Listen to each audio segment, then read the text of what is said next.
যাহার তোমার বিষাইছে বায়ু, নিভাইছে তব আলো, তুমি কি তাদের ভালোবাসিয়াছ? তুমি কি তাদের, আর বললাম না, লাস্ট ওয়ার্ড বাসিয়াছ ভালো? তার মানে ভুলে গেছো? ইয়েস।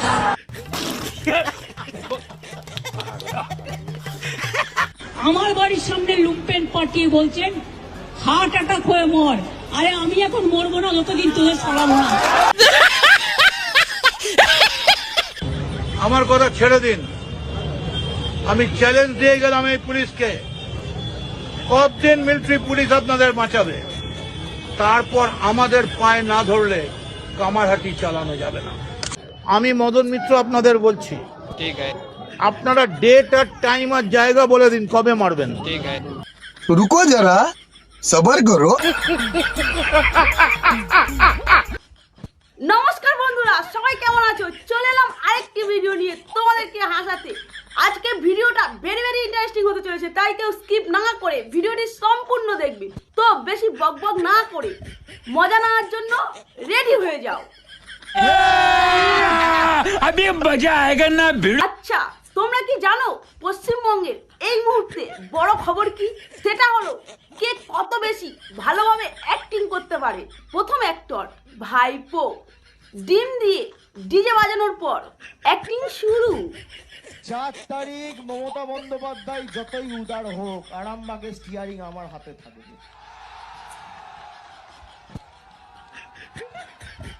ডিজে তো বাজবেই, এমন জোরে বাজবে কান ঝালাফালা করে দেবো।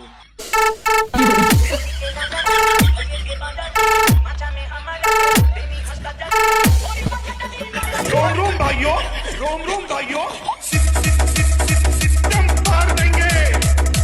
रोम भाइयों सिस्टम पार देंगे। দ্বিতীয় অ্যাক্টর কল্যাণ। প্রথমে শুনানি কি যেন বলেছিল? দিদি বলেছে ভালো করে থাকতে, তাই জন্য ভালো মতো রয়েছি। দিদি বলেছে শান্ত হয়ে রয়েছে, তাই শান্ত হয়ে রয়েছি।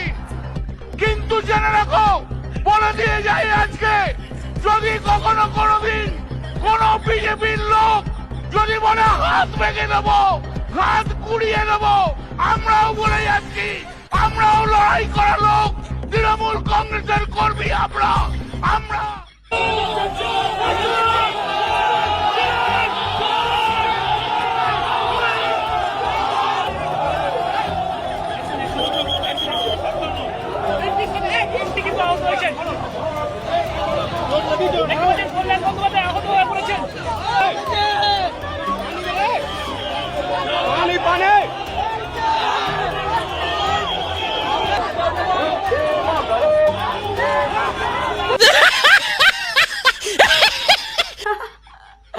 এখন দেখো, রুমাল দিয়ে মারার ফলে মাথা ফেটে গেছে।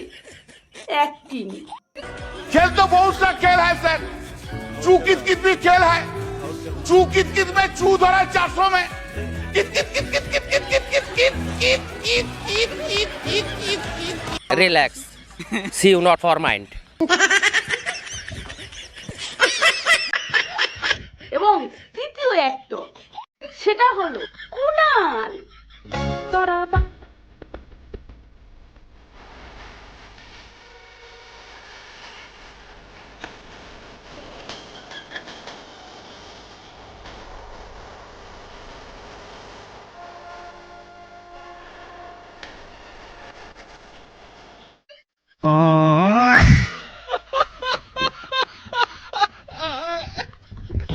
আমার কথা ছেড়ে দিন, আমি চ্যালেঞ্জ দিয়ে গেলাম এই পুলিশকে, কতদিন মিলিটারি পুলিশ আপনাদের বাঁচাবে?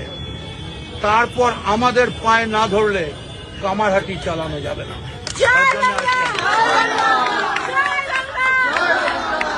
অভিষেক তুমি লড়াই করো, অভিষেক তুমি লড়াই করো। আমি মদন মিত্র আপনাদের বলছি, ठीक है আপনারা ডেট আর টাইম আর জায়গা বলে দিন কবে মারবেন। ठीक है কবে মারবেন?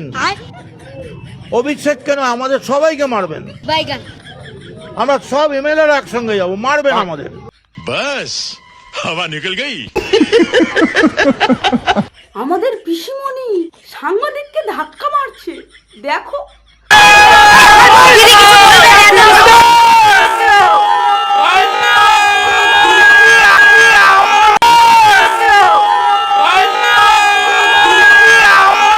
এই মুহূর্তে আমরা দেখতে পাচ্ছি ওয়াই চ্যানেলে ধর্মতলার মুখ্যমন্ত্রী এসে উপস্থিত হয়েছেন, কিন্তু উনি গাড়ি থেকে যখন নামেন তখন ওনাকে প্রশ্ন করা হয় দুর্নীতি সম্পর্কে। উনি সরাসরি ধাক্কা মারেন রাষ্ট্রীয় টিভি বাংলার সাংবাদিক অর্থাৎ আমাকে। আগে হাফ হাফ পাগল ছিল, এখন পুরোপুরি পাগল হয়ে গেছে। এই বসুন তো, বসুন, আপনারা সব জায়গায় গিয়ে এরকম করেন, বসুন। কাকে দিয়ে খুন করিয়েছিলেন, কার কার নাম বেরিয়েছিল, আজ গভর্নমেন্ট চেঞ্জ হলেও মনে রাখবেন আমি তো সবটাই জানি। তুমি হলে চোর দুর্নীতিবাজদের রানী, তুমি জানবে না? আমি এখনো নামটা বলছি না, ভদ্রতা করে, বাংলাদেশের লোক উত্তাল হয়ে যাবে। আরে বলে ফেলো, বলে ফেলো। বাংলাদেশ থেকে একটা বড় খুনিকে এসটিএফ অ্যারেস্ট করেছিল, জেনে রাখুন। যা নিয়ে বাংলাদেশে অনেক রেভুলেশন হয়েছিল। অন্য দেশের কথা আমি বলছি না, আমার বলার অধিকার নেই। তা তুমি অন্য দেশের কথা বলবে না, তা বাংলাদেশের কথা কেন বলছো? বাংলাদেশটা কি তোমার নিজের দেশ? এই বসুন তো, বসুন, আপনারা সব জায়গায় গিয়ে এরকম করেন, বসুন। না পিসি, তুমি বলো, তুমি বলো। কিন্তু আমি যেটা বলছি পয়েন্টটা, তারপরে তারা মেঘালয় দিয়ে বাংলায় চলে আসে। বাংলায় যখন চলে আসে তখন আমাদের এসটিএফ তাকে ধরে, এটা তাদের ক্রেডিট। তারপরে হোম মিনিস্টার নিজে আমাকে ফোন করে বলছেন, এতদিন তো কই আমি বলিনি, মুখ করিনি, আজকে অত্যাচারের শেষ সীমায় গেছেন বলে আমাকে কি একটা ছবি পাঠিয়েছিল, এত দুরবস্থা আমি জানতাম না। কারণ এটা জানে, আমি এখনো নামটা বলছি না, ভদ্রতা করে, বাংলাদেশের লোক উত্তাল হয়ে যাবে। আমি সেটা চাই না, আমি দেশকে ভালোবাসি। সব বলে দিচ্ছ, আর নামটা বলতে দোষ কোথায়? বলো না, নামটা বলো না। না বলবো না, দেশের স্বার্থে। কি বললেন आप? थोड़ा आपको बंगाल पुलिस को बोल दो, ये बात बाहर में नहीं कहने के लिए, ये देश के लिए है। কাকে দিয়ে খুন করিয়েছিলেন, কার কার নাম বেরিয়েছিল, আজ গভর্নমেন্ট চেঞ্জ হলেও মনে রাখবেন আমি তো সবটাই জানি। আমি জানি পিসি তুমি নাম বলতে পারবে না, কারণ তুমি নিজেই নাম জানো না। তুমি জানলে নামটা অবশ্যই বলে দিতে, কারণ তুমি এতগুলো কথা বললে আর নামটা বলতে প্রবলেম। আর এও হতে পারে নাম বললে তুমিও ফেঁসে যেতে পারো, তার জন্য তুমি নামটা বলছো না। কারণ তো নামটা বলে দিলে তোমার ঘরেই এসে সব দোষ পড়বে, ওই জন্য তুমি বলছো না। কি বলে তো মহা মুশকিল ভাই। হ্যাঁ পিসি, তুমি জানো কিসের ভান্ডার? আমার হৃদয়টাই একটা কথা ভান্ডার, তথ্য ভান্ডার, সত্য ভান্ডার। আমি তো সম্পদের ভয়ে, আমি তো সম্পদের ভয়ে কর্মীদের জলে ভাসিয়ে দিয়ে দল ছেড়ে চলে যাব না। यही बात तो हम तुम्हारे मुंह से सुनना चाहते थे। ঠিক কথা বলেছো, তুমি সম্পদের ভান্ডার। দেখো টাকাগুলো লুট করে রেখে দিয়েছো, এখন সেই টাকাগুলো রুই পোকা ধরেছে। দেখো দেখুন এইভাবে বান্ডিল বান্ডিল টাকা উইতে খেয়েছে। আজকে কর্পোরেশনের অফিসাররা এসে যখন পরিষ্কার করতে বলেছে, তালা ভেঙে এই পার্টি অফিস, দেখুন মামা, দেখুন নেতৃত্ব পার্টি অফিস, তারা এখানে এইসব হোর্ডিং ব্যানার এবং এই বাক্স দুটি রেখেছিল। আজকে এখানে তালা ভেঙে এখানকার কর্মচারীরা, এখানকার সাফাই কর্মচারীরা, এখানকার অধ্যাপকদের অনুমতি নিয়ে এগুলো উদ্ধার করেছে। আপনারা দেখুন কি পরিমাণ টাকা, 100 টাকা 500 টাকার বান্ডিল উই পোকায় খেয়েছে। এই টাকার উৎস কি আমরা জানতে চাই? এই টাকা কারা? দিনের পর দিন আমি জানি তোমরা আমার ভিডিও দেখো, কিন্তু সাবস্ক্রাইব করো না। প্লিজ সাবস্ক্রাইব করে দাও, আর যদি এই পর্যন্ত ভালো লেগে থাকে তো একটা লাইক করে দাও। ও পিসি, তোমার বাড়ির সামনে গিয়ে সবাই যেন কি বলছিল? আমার বাড়ির সামনে লুম্পেন পাঠিয়ে বলছেন হার্ট অ্যাটাক হয়ে মর। আরে আমি এখন মরবো না যতদিন তোদের সরাবো না। শোনা গো আমার। যাহার তোমার বিষাইছে বায়ু, নিভাইছে তব আলো, তুমি কি তাদের ভালোবাসিয়াছ? তুমি কি তাদের? अबे जल्दी बोल, कल सुबह पनवेल निकलना है। আর বললাম না, লাস্ট ওয়ার্ড, বাসিয়াছ ভালো। তার মানে ভুলে গেছো? ইয়েস। আমাকে যেখানে আটকাবেন আমি সেখানে বসবো, সেটাই আমার ধর্নার স্থল হয়ে উঠবে। আপনারা যদি গ্রেপ্তার করেন করুন। আমার তো প্রায় 10,000 ছেলে মেয়ে গ্রেপ্তার হয়ে আছে শুনেছি আমি। আরো থ্রেট আছে সবার। আমায় বাংলায় গণতান্ত্রিক আন্দোলন করতে না দিলে আমি কিন্তু দিল্লিতে গিয়ে করব।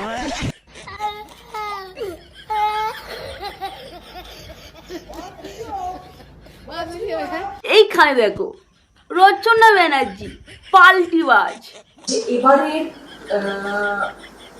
ভোটে এই যে সোয়াইপ করে যে ভোট হলো, একটা আনবিলিভেবল একটা ভোট হলো, এটা 4টি ফেস।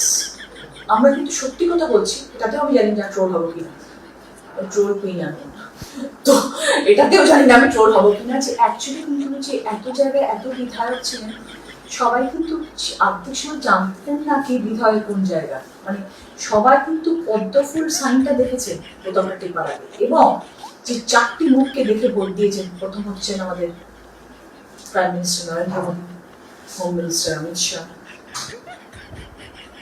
আমাদের মাননীয় মুখ্যমন্ত্রী এখন শুভেন্দু অধিকারী এবং সৌমিক ভট্টাচার্য।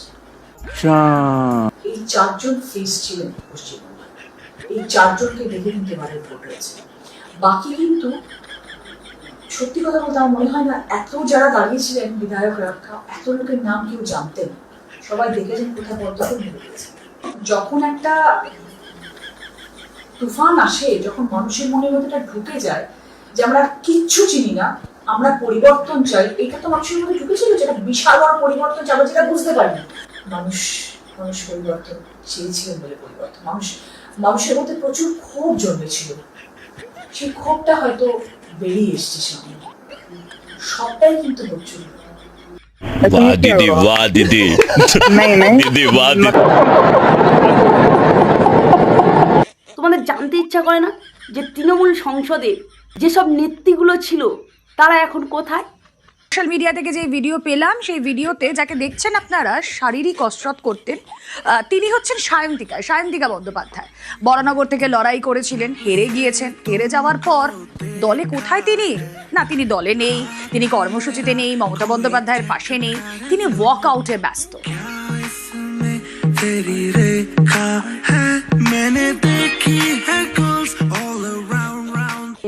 কথাতেই আছে ন্যাড়া বেলতলা একবার যায়, উনি আবার এসছেন, হারিয়ে পাঠিয়ে দেবো, কি আছে। এবার শিউলি সাহার ছবি আপনাদেরকে দেখাচ্ছি। 1 জুনের ছবি আপনারা দেখছেন।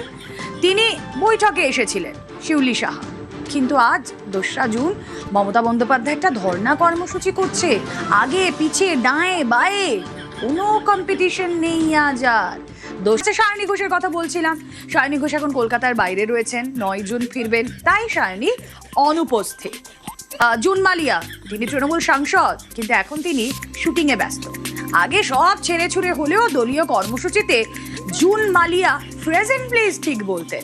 তো জগদীশ বসুনিয়া তৃণমূল সাংসদ, তিনি দিল্লিতে আছেন, বিধায়ক স্ত্রী সঙ্গীতা বসুনিয়াও দিল্লিতে আছেন, তাই কলকাতায় মমতা বন্দ্যোপাধ্যায়ের কর্মসূচিতে তাকে দেখা যাচ্ছে না। শতাব্দী রায় কলকাতাতে নেই, তাই তিনি মমতা বন্দ্যোপাধ্যায়ের এই কর্মসূচিতে অনুপস্থিত। প্রত্যেকের না থাকার কারণ আপনাদেরকে দেখাচ্ছি। তৃণমূল সাংসদ বীরভূমের, তাকে দেখা যাচ্ছে না। আর মিতালি বাগ, সব সময় মমতা বন্দ্যোপাধ্যায়ের সঙ্গে তাকে আমরা চিপকে দেখতাম। তিনি বলছেন গাড়ি নেই, আমার গাড়ি খারাপ, কেউ আমাকে গাড়ি ভাড়াই দিল না। সত্যিই তো, এরকম অবস্থায় তিনি আসবেন কি করে?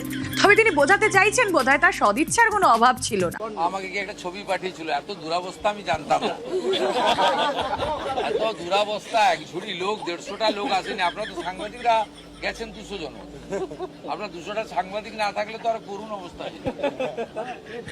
তারপরে রাজ্যসভা লোকসভা মিলে এতগুলো এমপি শুনলাম, 3টে এমপি গেছে, 6 জন এমএলএ গেছে।